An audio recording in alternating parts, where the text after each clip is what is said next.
শুভ দুপুর বন্ধুরা, নিয়ে চলে আসলাম আজকের মিনি ব্লগ। আজকের মিনি ব্লগ এটাই ছিল। ছেলের ভীষণ শরীর খারাপ, গলা ব্যথা, সেই জন্য ভীষণ কষ্ট পাচ্ছে। আর এদিকে আমি মাছ নিচ্ছিলাম, মাছের দাদা এসেছিল, মাছ ও দাদার থেকে নিলাম বাটা মাছ আর চিংড়ি মাছ। তো আমার ছেলে তো একদম মাছ খায় না। সকালে ওকে ডাল সেদ্ধ দিয়ে ভাত নরম করে মেখে পাঁপড় সেঁকে ওকে আমি খাইয়ে দিলাম। ভীষণ পরিমাণে গলা ব্যথা, ও কথাও বলতে পারছে না, ঢোক গিলতে পারছে না, সেই জন্য নরম করে ভাত করলাম। কিছু খেতে চাইছে না, কিন্তু খিদে পেয়েছে, খেতে তো হবেই। নিজের দোষেই গলা ব্যথা হয়েছে। ওদের ভোরবেলা স্কুল, তো 6টার সময় গাড়ি আসে। এখন যেহেতু ঠান্ডাটা এখনও পড়ে ভোরের দিকে, তো ও কোনো টুপি না মাথায় দিয়েই বেরিয়ে যায়। যদিও যেতে খুব কম সময় আমার বাড়ি থেকে গাড়িতে উঠতে, প্রায় 30 সেকেন্ড মতো, সেইটুখানিতেই ওর ঠান্ডাটা লেগে গেছে। ভাবতে পারছো কীরকমভাবে ঠান্ডা লাগে। তো সেই মাছগুলো কিনে এনে, এই যে বাটা মাছ কিনেছি একটু বড় সাইজের, বাটা মাছটা ধুলাম। আর রয়েছে সাথে চিংড়ি মাছ, চিংড়ি মাছ নিয়েছি 250 মতো। সেই চিংড়ি মাছটা তো কেটে দেয়নি, বাটা মাছটা দাদা কেটে দিয়েছে। এই চিংড়ি মাছগুলোকে এখন বসে বসে আমাকে কাটতে হবে। এটা সত্যি খুব বিরক্তিকর একটা কাজ, কারণ মাছ কাটতে আমি সবই পারি, সব রকম মাছ, কিন্তু এই যে বসে কাটা, এখন আমার যেহেতু স্পন্ডিলাইটিসের সমস্যা, পিঠে ভীষণ ব্যথা করে, পিঠটা পুরো একদম ব্যথা যন্ত্রণা শুরু হয়ে যায় আর কি বসে বসে কাটতে কাটতে। তো দেখো চিংড়ি মাছের এইভাবে খোসা আমি ছাড়িয়ে নিই। আর চিংড়ি মাছের পিঠে একটা শিরা থাকে, যেটা ওদের পটির শিরা আর কি, সেটা এইভাবে ফেলে দিতে হয়। তোমরা নিশ্চয়ই ফেলে দাও, সেটা অবশ্যই আমাকে কমেন্ট করে জানিও।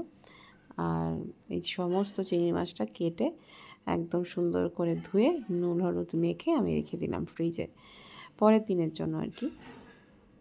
আর আমার রান্নার দিদি তো আসেইনি, আজকে রান্নার দিদি আসেনি, ঘর ঝাড় দেওয়া বাসন মাজার দিদি আসেনি। তো সেই সমস্ত কাজগুলো আমাকেই করতে হবে, সেই মতো আমি কাজগুলো সেরে নিলাম। সকাল থেকে উঠে রান্না বান্না করে হাজব্যান্ডকে দিয়ে দিলাম, ও টিফিন নিয়ে চলে গেল।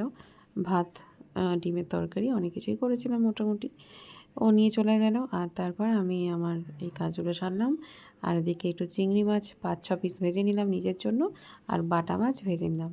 আর ছিল কুমড়ো মাখা, ভাত আর ডাল, এইসব। তো আমার ছেলে তো খায় না মাছ, ওর জন্য কি করব, ডিমের তরকারিই করেছিলাম। তারপরে তাড়াতাড়ি রেডি হয়ে ছেলেকে নিয়ে ডক্টরের কাছে চলে গেলাম। ওর বাবা অ্যাপয়েন্টমেন্ট নিয়ে নিয়েছিল কাকুরগাছিতে, কাকুরগাছি ইএনটি ডক্টর। তো সেই ডক্টরের কাছেই ছেলেকে নিয়ে গেছিলাম। তাড়াতাড়ি করে রেডি হয়ে নিলাম। ডক্টরের অ্যাপয়েন্টমেন্ট পেতে গেলে 1 মাস সময় লেগে যায় আর কি, ওনাকে দেখাতে গেলে। তো সার্জেন ডক্টর, ভীষণ ভালো ডক্টর, খুব ভালো কথা বলেন।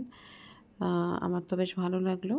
তবে ছেলের ট্রিটমেন্ট বলতে ওকে বলে দিয়েছে যে এক্স-রে করতে হবে একটা, আর ব্লাড টেস্ট, এগুলো করতে হবে।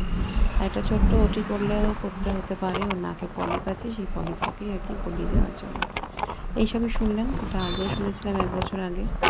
যাই হোক, জানি না কী হবে, কী করবো, কিছুই জানি না। তো আপাতত আমরা ডক্টরের কাছে যাওয়ার জন্য তো রেডি।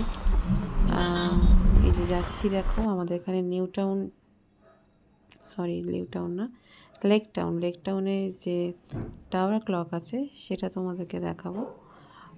তখন প্রায় টাওয়ার ক্লকে 2টো বাজতে 5 মিনিট বাকি, তখন আমরা লেক টাউনের জ্যামে আটকে আছি। তারপরে যাই হোক, 5 মিনিটের মধ্যেই পৌঁছে গেছিলাম। দুপুরের টাইম, জ্যামও ছিল রাস্তায় ভালো মতোই, জ্যাম কাটিয়ে তাড়াতাড়ি পৌঁছে গেছি। জ্যাম বলতে সিগন্যাল ছিল, সিগন্যালগুলো তো মেনটেন করতেই হয়। তো এই যে টাওয়ার ক্লক, তারপরে ডক্টরের কাছে পৌঁছে গেলাম। কাকুরগাছিতে, আগেও বললাম আমি। তো ডক্টরের চেম্বার, ডক্টর ইন্দ্রনাথ কুণ্ডু ডক্টরের নাম, খুব ভালো ইএনটি ডক্টর ইনি, সার্জেন, উনি প্রফেসর। তো খুব ভালো লাগলো ডক্টরের সাথে কথা বলে।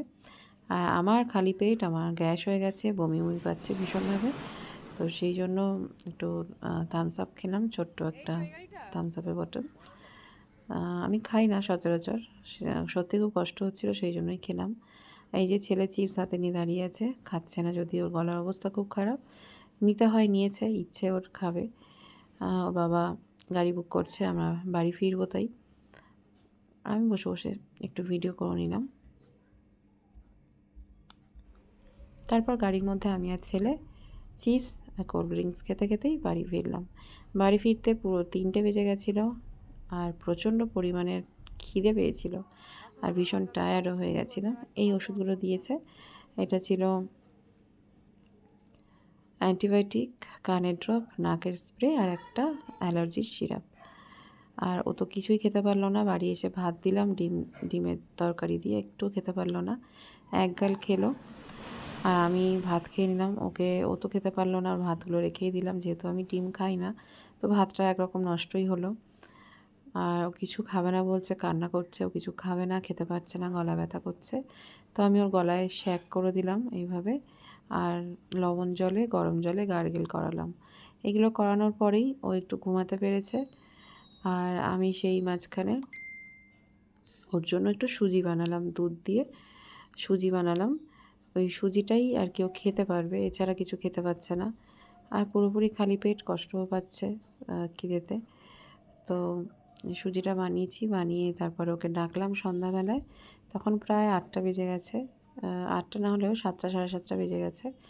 ও উঠলো, উঠে সুজিটা খেলো। তো ভিডিওটা এই পর্যন্তই। কেমন লাগলো অবশ্যই তোমরা কমেন্ট করে জানিও।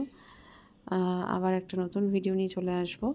সকলে ভালো থেকো, সুস্থ থেকো, আবার দেখা হবে। টাটা সবাইকে।